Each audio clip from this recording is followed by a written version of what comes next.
Hi everyone, good morning. I hope you're all doing well. My name is Kelly. I own Dogkind. I specialize in confidence building for very fearful dogs, and I'm continuing this week to talk about how to use enrichment to build your fearful dog's confidence. Now, how are we going to use enrichment to build confidence? Why is that possible?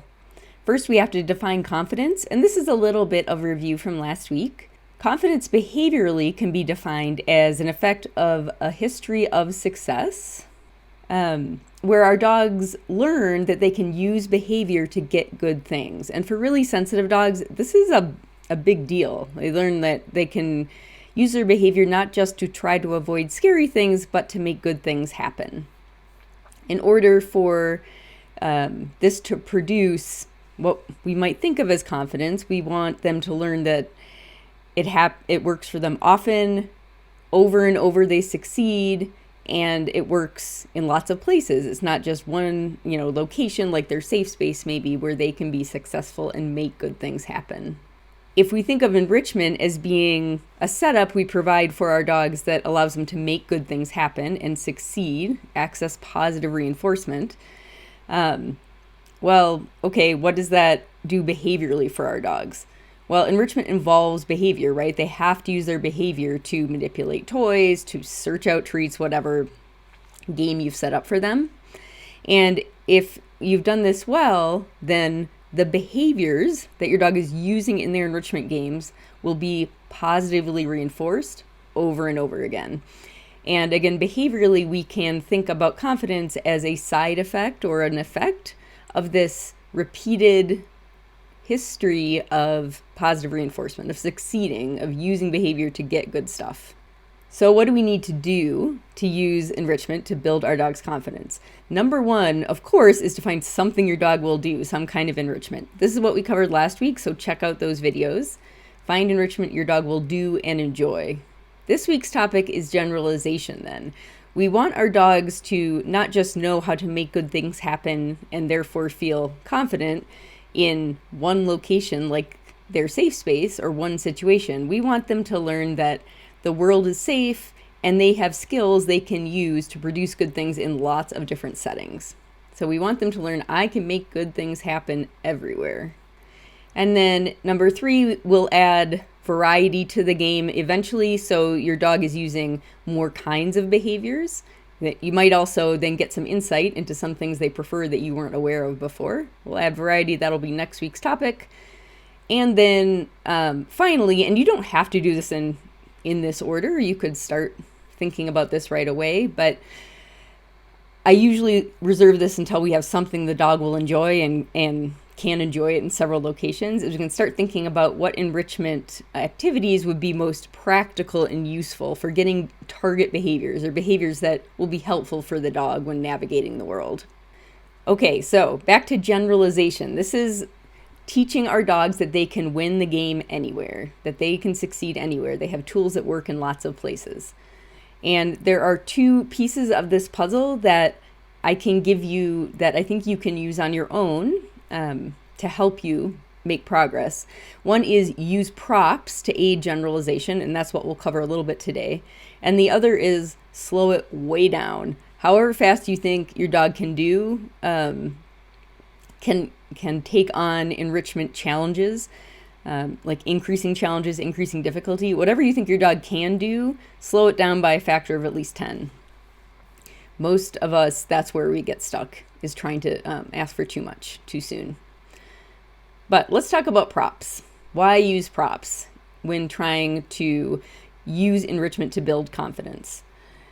Using some kind of prop can make generalization easier. In other words, it can help our dogs sort of expand their behaviors that are involved in enrichment activities, and basically teach them they can play enrichment games in lots of different places. It's easier to do, or it can be easier to do, if you have props, some kind of prop. Why is that? Well, it's something that is familiar that you can take to new contexts, and it stays the same when other things change. So that's why it can help a dog to engage in the same behaviors they can engage in say in their safe space, because not everything is totally new, and it is actually a cue for them to try out those enrichment behaviors that worked in the presence of this prop in their safe space or wherever you started training. Now, what kind of props to use? Food toys are their own prop. So any kind of food toy, if you can take it with you, that can serve as a generalization aid for enrichment. A lot of nose work or scent work classes use cardboard boxes as part of the game, and those can also serve as a prop or a generalization aid for enrichment activities as you try to teach your dog that they can win this game lots of places. I used to use boxes more often in sniffing games, but so many of the dogs I work with are afraid of boxes. I have switched to smaller items that, in my experience, are less likely to scare them. And those include things like silicone coasters, like you see in the photo here with little buttercup. Those yellow coasters are just silicone coasters.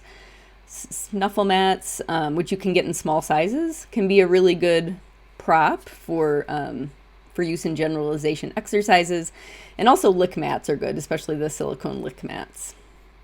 Just a few photo examples. This is Sky, who you met last week, and she has pulled all these enrichment items into her bed. But some things that you see in this photo here that could serve as props to aid in generalization of enrichment related behaviors are cardboard boxes and her stuffed toys, and there's an egg carton there. So several things there that could serve as props.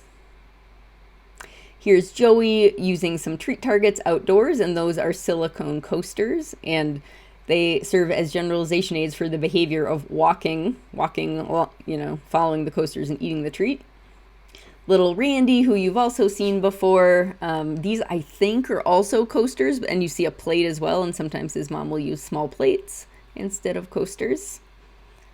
And Sky, again, in a different setting, here she is using, her mom is using snuffle mats as the treat target, as that generalization aid and a prompt, basically, to go there and check for food. Now, one thing that I probably don't emphasize enough, and I really wanted to make sure you walk away with today, is that props are not magic. They don't turn a scary situation into a safe one in the mind of your dog. So you can't usually say, teach your dog to enjoy a snuffle mat in their safe space and then take it, outside and expect that to be fine with your dog.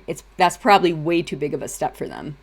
So what you want to do, and we'll talk more about this on Thursday when I'm back at 10 a.m. Pacific here, is you use these extensively where the dog is comfortable, the props, so that there's a nice, strong learning history of good stuff happening and them using their behavior in the presence of these props to make, food or whatever happen for them. And then as you start to generalize, you're going to do it so slowly. Like I said, like at least 10 times more slowly than you think you need to. And again, we'll talk about that on Thursday. So if you would like to get started with this and follow along this week, pick 2 to 3 props this week to try out in enrichment games for your dog. And it does not have to be a complicated enrichment game. It could literally be put out a snuffle mat with treats in it and go away. Or put down a silicone coaster with a little dab of peanut butter on it and go away. So I suggest trying out lick mats, snuffle mats, and or coasters if you haven't done this before. And then let me know what happens. Comment below the video, share photos or video if you can, and report back on your efforts. And then later this week, we'll talk about how to start moving these props into new situations in a way that is actually helpful for your dog. All right, folks, thank you for joining me today. If you don't already have your free guide to your Fearful Dog's first enrichment game, you can get it here at dogkindtraining.com/fun. And again, later this week, Thursday and then Sunday, we'll be talking more about using enrichment to help your dog in situations in which they're uncomfortable by very slowly generalizing the enrichment games to new contexts. So join me Thursday morning if you can, and then Sunday again. All right, have a great day. I'll see you online.